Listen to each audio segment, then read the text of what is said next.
question. À l'université de Harvard, le professeur Stephen Walt a brisé un tabou en enquêtant sur l'AIPAC. Avec le professeur John Mearsheimer, il considère que l'influence du lobby est parfois contraire aux intérêts stratégiques des États-Unis. Le lobby a contribué à l'anti-américanisme au Moyen-Orient et ailleurs. C'est l'une des raisons pour laquelle les États-Unis font face à la menace terroriste. Oussama Ben Laden et ceux qui nous ont attaqués le 11 septembre ont clairement dit que notre soutien à Israël motivait leur haine. Et une partie du lobby nous a poussés à partir en guerre en Irak. Cette relation si particulière, soutenue par le lobby, cause un tort considérable aux intérêts stratégiques américains. Les thèses des professeurs Walt et Mearsheimer ont fait scandale. Ils ont fait l'objet d'une très violente campagne médiatique, les accusant d'antisémitisme. L'ancien président américain Jimmy Carter est lui aussi devenu une des bêtes noires du lobby pro-israélien. Carter a pourtant négocié les accords de Camp David en 1978 qui ont scellé la paix entre Israël et l'Égypte. Ces efforts ont d'ailleurs été couronnés par un prix Nobel de la paix. Mais la publication de son livre intitulé « Palestine, la paix, pas l'apartheid » lui a attiré les foudres des partisans d'Israël. Oser critiquer la politique de l'État hébreu, c'est s'exposer à la vindicte du lobby. Il n'y a pas de débat ou de discussion. Les gens sont intimidés. Ils ne peuvent pas parler franchement ou même étudier cette question. J'ai été invité à parler dans les plus prestigieuses universités qui comptent de nombreux étudiants juifs. On m'a interdit d'y aller pour faire des conférences. La pression est énorme. L'Anti-Defamation League fait partie de ceux qui attaquent Jimmy Carter.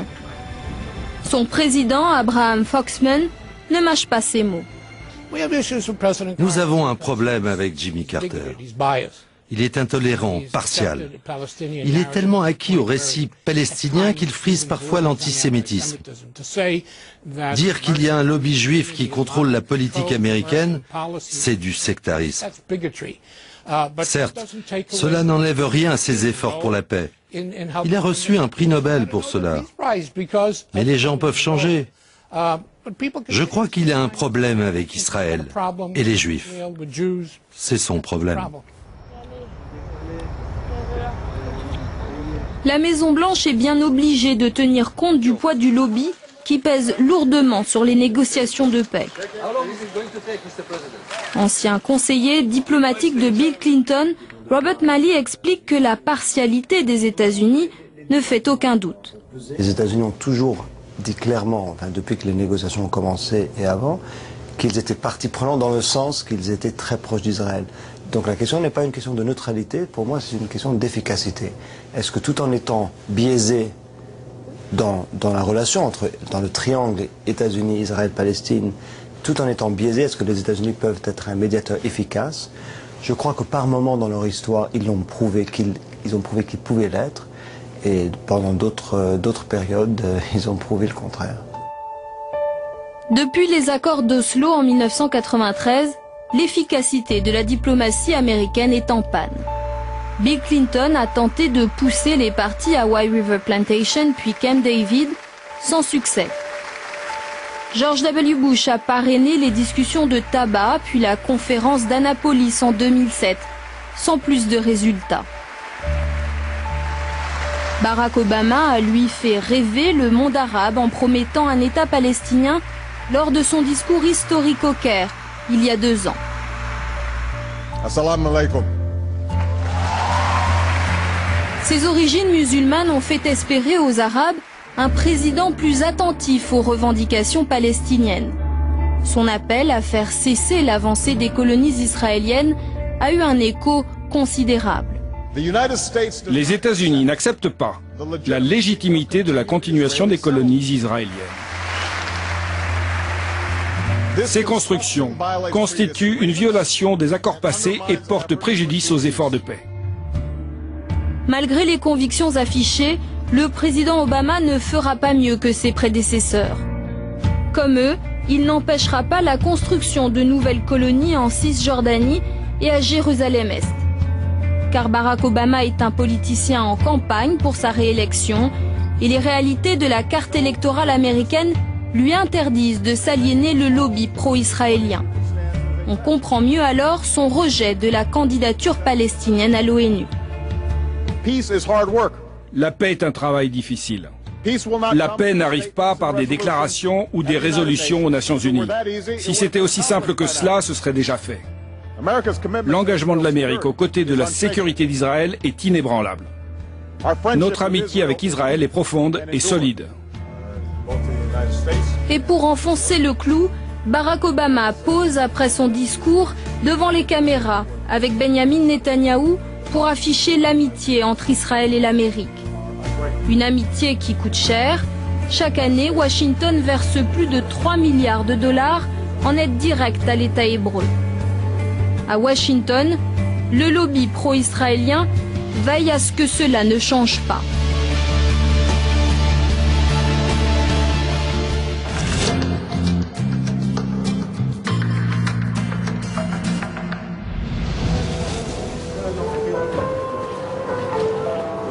Un État palestinien est-il donc encore possible?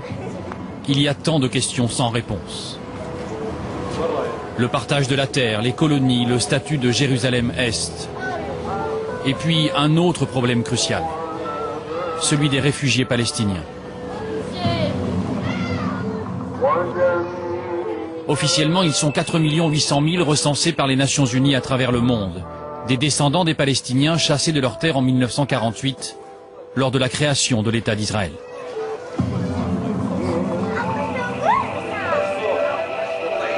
Des dizaines d'années après, ces familles de réfugiés continuent de vivre misérablement dans des camps qui devaient être provisoires. Officiellement, le droit international leur reconnaît un droit au retour, mais chacun sait que ce ne sera probablement qu'un vœu pieux. Alors, comment vivent-ils? Et surtout, qu'attendent-ils d'une Palestine indépendante? Nous partons pour le Liban. Le reportage est signé Negar Zoka et Malek Sarawi.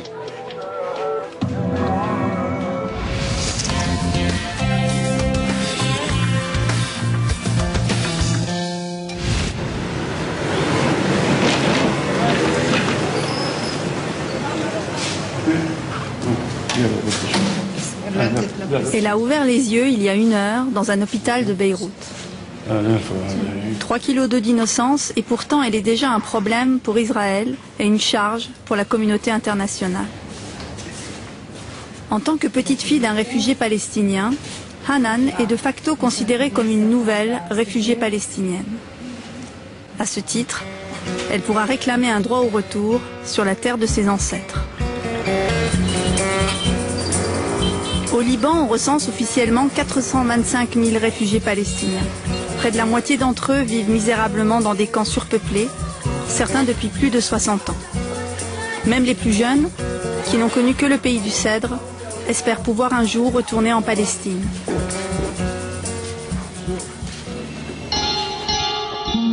En 1948, à la création de l'État d'Israël, environ 800 000 Arabes ont été poussés à l'exode, fuyant les combats, par peur de massacres ou délibérément chassés par les combattants juifs. Ceux du nord de la Palestine ont trouvé naturellement refuge au Liban. Depuis 1949, le sort de ces réfugiés est confié à un organisme des Nations Unies. L'UNRWA est chargé d'aider les réfugiés palestiniens dans leur vie quotidienne. Au bureau d'état civil, les Palestiniens viennent mettre à jour leur carte de réfugiés, un document essentiel. Ceci est une carte délivrée par l'UNRWA aux réfugiés palestiniens qui vivent sur le sol libanais. Cette carte leur permet de bénéficier des services de l'UNRWA, l'éducation, la santé, et d'être aussi enregistrés au ministère de l'Intérieur libanais pour avoir un document de voyage s'ils veulent sortir du pays. L'obtention de cette carte de réfugié est strictement réglementée. Un réfugié, pour l'UNRWA, c'est une personne qui vivait en Palestine entre 1946 et 1948 et qui a perdu ses biens et ses moyens de subsistance à cause de la guerre avec les Israéliens. Et cela vaut aussi pour leurs descendants. Ebrahim a été parmi les premiers enregistrés, mais aujourd'hui, il vient demander une nouvelle carte.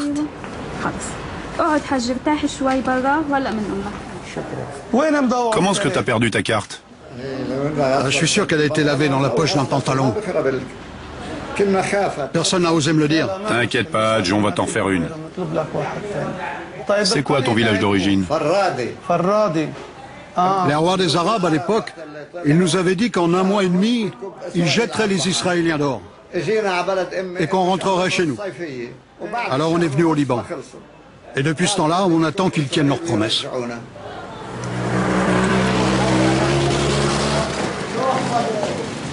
Hoda Samra travaille pour les Nations Unies. Elle nous fait visiter Borj el Balajne, l'un des 12 camps palestiniens au Liban. Donc ça va peut-être vous étonner, mais ça c'est la rue principale de Borj Balajne. Parce qu'il y a plein de petites ruelles qu'on va voir à gauche et à droite. Mais ça c'est la route principale. Ici, 18 000 habitants s'entassent dans un petit périmètre au cœur de Beyrouth. Malgré la bonne volonté de l'UNRWA, la situation sanitaire du quartier est très mauvaise. Dans le camp, c'est le système D. On construit avec les moyens du bord, on se raccorde au réseau électrique et aux canalisations de manière sauvage. Marcher dans la rue en devient même dangereux.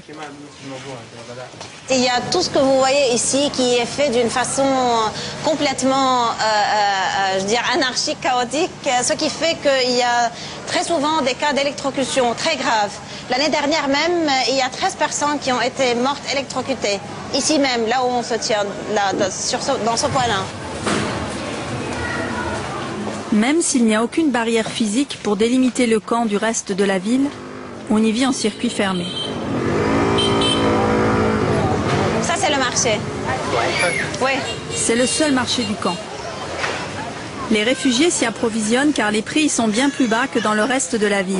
Mais c'est encore trop cher pour les plus pauvres. L'UNRWA fournit une aide alimentaire et verse royalement 30 € par an, 2,50 € par mois aux plus nécessiteux. Elle ne peut que parer aux plus urgents. Ils sont très très pauvres. 60% sont pauvres et 7% sont extrêmement pauvres. Ça veut dire qu'ils ne peuvent même pas s'acheter leur nourriture. Et c'est cette catégorie de gens que à laquelle l'UNRWA distribue de la nourriture. Beaucoup de réfugiés n'ont pas d'autres revenus que l'argent envoyé par leur famille de l'étranger. Certains font des petits jobs pour l'UNRWA, principal employeur du camp. Mais il n'y a pas de place pour tout le monde. Ça fait 7 ans que je suis là à ne rien faire. Je ne trouve aucun travail, pas un seul. Rien du tout. Oui, je sais, c'est difficile. Mais comment faites-vous avec la vie chère? J'ai mes enfants qui m'aident. Ah, c'est bien s'ils vous aident. Oui, mais enfin, ils ont aussi leur propre famille. Oui, c'est sûr. Tout le monde a ses problèmes.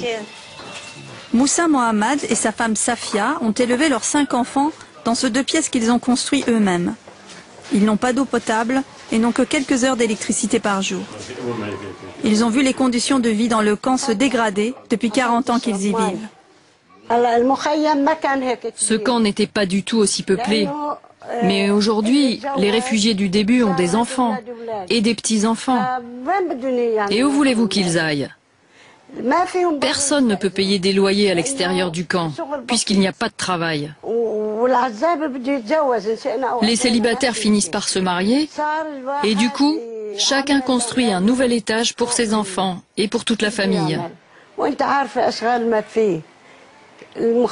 Tous les gens qui habitent dans ce camp vivent très mal. Chômage ne veut pas dire inactivité pour Moussa. Il fait des travaux pour ajouter un étage à sa maison. Il y logera ses petits-enfants ou le louera à une autre famille. Moi, je soude des joints pour les portes et les fenêtres. Je fais tout moi-même. Si les familles s'entassent dans les camps, c'est qu'il est difficile d'en sortir. La loi libanaise ne permet pas aux réfugiés d'être propriétaires sur le sol libanais, ou d'avoir des commerces en dehors du camp. Une trentaine de professions leur sont même totalement interdites. Un Palestinien ne peut pas être ingénieur, journaliste ou médecin dans un hôpital libanais, ni même être coiffeur ou chauffeur de taxi.